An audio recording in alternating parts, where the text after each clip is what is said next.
एक बात पूछें, जरा उत्तर दीजिएगा। जितनी मेरी जीजियां बैठी हैं, जितने मेरे जीजा बैठे हैं, सब उत्तर देना। पूरे घर में जितने कमरे हैं, तुम्हारे घर के अंदर जितने रूम हैं, जितने कमरे हैं, उन कमरों में, उन रूम में सबसे अच्छा रूम,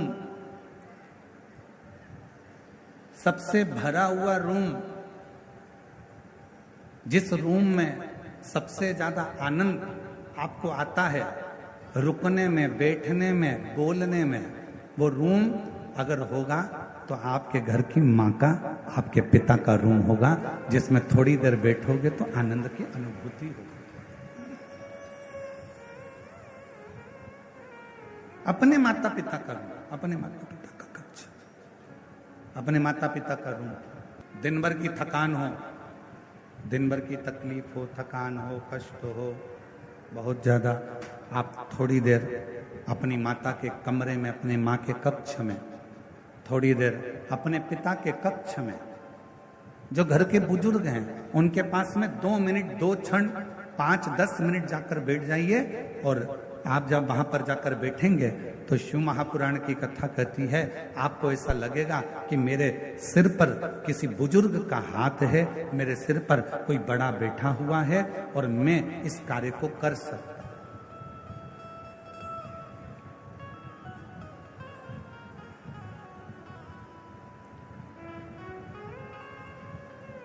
एक श्रेष्ठता का अनुभव,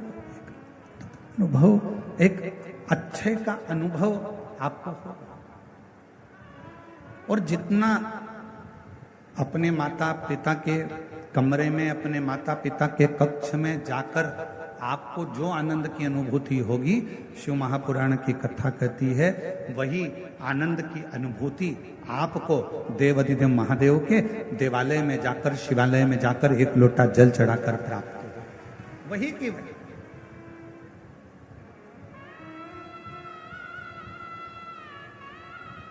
और शिव महापुराण की कथा कहती है, भगवान शंकर का चरित्र कहता है कि एक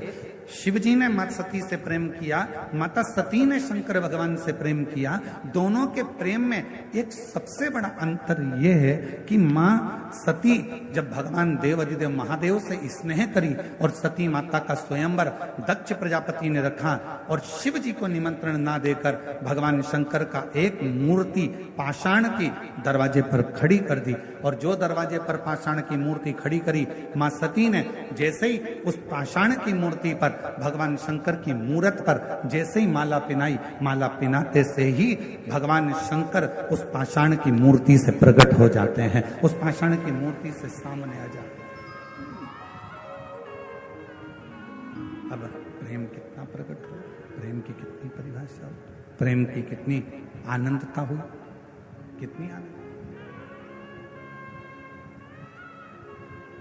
शिव महापुराण की कथा कहती है, यदि आप भगवान देवाधिदेव महादेव से स्नेह करते हो, प्रेम करते हो, शिव को अपना पिता मान लेते हो, भगवान शंकर को अपना एक आनंदमय भाव मान लेते हो, और शिव जी के मंदिर में जाकर आप जब एक लोटा जल समर्पित करते हो, शंकर भगवान से अपने मन की बात कहते हो, शिव जी को अपने हृदय की बात जब श्रवण कराते हो, दुनिया की दृष्टि में हो सकता है कि वो पाषाण हो, दुनिया की दृष्टि में हो सकता है कि वो पत्थर का शिवलिंग हो, दुनिया की दृष्टि में हो सकता है कि वो एक पाषाण हो सकता है, दुनिया की दृष्टि में केवल एक पत्थर का एक मूर्ति हो सकती है, शिवलिंग हो सकता है, पर शिव महापुराण की कथा कहती है, जब आप दिल से, प्रेम से, स्नेह से एक लोटा जल शिव को समर्पित करते हो और अपने मन की बात कहते हो, उस समय पर शिव पाषाण के नहीं रहते, पत्थर के नहीं रहते, मेरा ओघड़दानी आपकी बात सुनने के लिए आपके सम्मुख में हालाजुर विराजमान हो जाए।